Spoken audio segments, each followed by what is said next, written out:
नमस्कार दोस्तों, मैं अंकुर उपाध्याय स्वागत करता हूं आप सभी का आपके अपने YouTube channel share market analysis में। दोस्तों, ब्रेकिंग न्यूज है, ये जस्ट अभी अभी आई है। 7:35 का समय हो रहा है। क्या है न्यूज और कौन सा स्टॉक जो आपको रडार पे रखना है मंडे के सेशन में?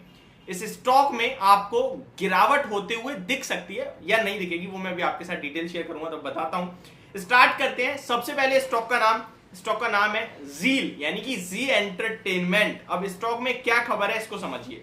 इन्वेस्टको to sell entire 5.65% in Zee entertainment. तो इन्वेस्टको अपना सारा का सारा स्टेक बेचता हुआ दिख सकता है आपको।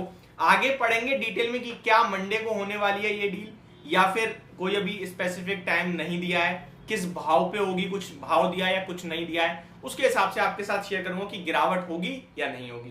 पहले इस स्टॉक के बारे में बताऊं तो इंडसइंड बैंक ने इनके ऊपर एक केस लगाया था, जो एक $1 करोड़ के समथिंग का जो केस था आई थिंक, तो उसके ऊपर इनके ऊपर केस था। जब स्टॉक गिरा था, फिर सुप्रीम कोर्ट से मंजूरी मिली कि भाई सारा पैसा दे दिया, ऐसा कुछ नहीं है। तो वो जब केस सॉल्व हुआ, स्टॉक भागा भी। तो ये अभी रिसेंटली एक इनके बीच में बड़ा करार हुआ है और एक्शन हुआ है, उसके बाद स्टॉक में ये फ्रेश सेलिंग देखने को मिल रही है। ये थोड़ा सा इंटरेस्टिंग है। Mumbai Invesco developing market fund and investor in Zee entertainment limited is poised to sell its entire, पूरा का पूरा माल बेच रही है, 5.65% in the company for as much as 1130 crore, 1130 crore की ऑलमोस्ट सेलिंग करेंगे। In October, Invesco sold 5.51% in Zeal for around 1395 crore. तो पहले भी लगभग अक्टूबर में Invesco जी एंटरटेनमेंट में लगभग 1400 करोड़ का माल बेच चुकी है। Paring its share holding in the Indian broadcast to 5.65%। उसके बाद 5.65% का स्टेक रह गया था और वो भी अब बेचने के लिए तैयार हो रहे हैं।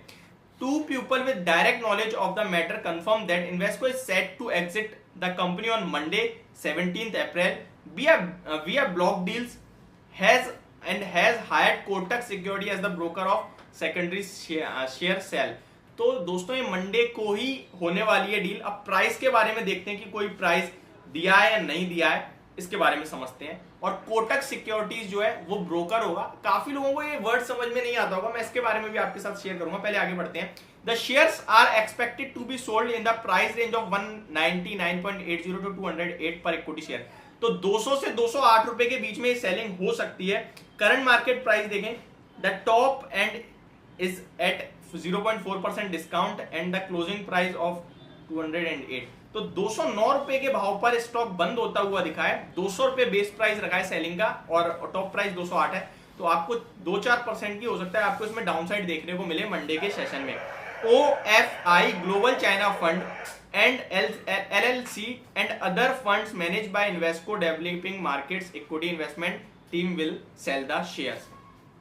तो ये खबर आते हुए दिख रही है दोस्तों, जो कि ब्रेकिंग न्यूज है। अब आते हैं जी एंटरटेनमेंट के स्टॉक के बारे में। उससे पहले मैं कोटक सिक्योरिटीज बता दूं, ये जब भी ब्लॉक डील होती है तब आप देखते हो एक ब्रोकर को रखा जाता है। क्यों भाई? वो शेयर्स अपने बेच रहा है, वो पहले शेयर दे देगा, उसने पैसे दिए नहीं दिए, और वो अगर पैसे दे दे उसने शेयर्स दिए नहीं दिए, क्योंकि ऐसा तो नहीं हम 5-7 शेयर ले रहे हैं, बड़ा सौदा होता है ये। तो एक बीच में थर्ड पार्टी घुसेड़ देते हैं। उससे क्या होता है कि वो अपने शेयर से नहीं दे दे, वो अपने पैसे दे दे। उसके पैसे आ गए तो ये उसे शेयर दे देंगे और इन्हें पैसे दे देंगे, और अगर नहीं दिए तो इन्हें वापस रिटर्न कर देते हैं। इसलिए एक थर्ड पार्टी रखी जाती है नॉर्मली, ताकि भरोसा बना रहे।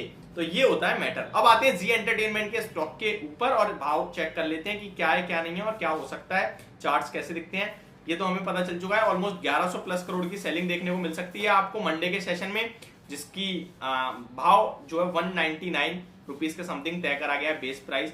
स्टॉक का चार्ट पैटर्न सजेस्ट कर रहा है अगर 199 पे ही सपोर्ट है, वो ब्रेक होता है तो फिर 189 तक आपको देखने को मिल सकता है इस स्टॉक में। मेरे हिसाब से आपको क्या करना चाहिए? मुझे लगता है इन्वेस्ट को बेच रहा है तो कुछ तो है, मुझे लगता है नेगेटिव ही है, चार्ट पैटर्न भी नेगेटिव ही है, और स्टॉक प्रीवियस हाई को 223 रुपए का हाई था, वो ब्रेक नहीं करा है, दोबारा नीचे जाने के लिए तैयार है। मे बी स्टॉक आपके लिए 190 तक आता हुआ दिख सकता है, बट ब्लॉक डील के बाद ही ट्रेड लेना है, उससे पहले नहीं लेना है। कभी कभार क्या होता है, ट्रेड होने के बाद ऊपर जाने लगता है मार्केट में। अगर पहले से ही उम्मीद हो कि इन्वेस्ट को बेचना चाहता है तो वो ओवरहैंग होता है कि यार बिकेगा बिकेगा, सब माल बिक गया तो स्टॉक पॉजिटिव रिएक्शन दे देता है इस तरीके की खबरों पे। लेट्स सी स्टॉक कैसा रिएक्शन देता है। बट हाँ, जो न्यूज थी वो मैंने आपके साथ शेयर करी, होप आपको समझ पसंद दोनों आई होगी। Thank you so much for watching this video, have a great day guys.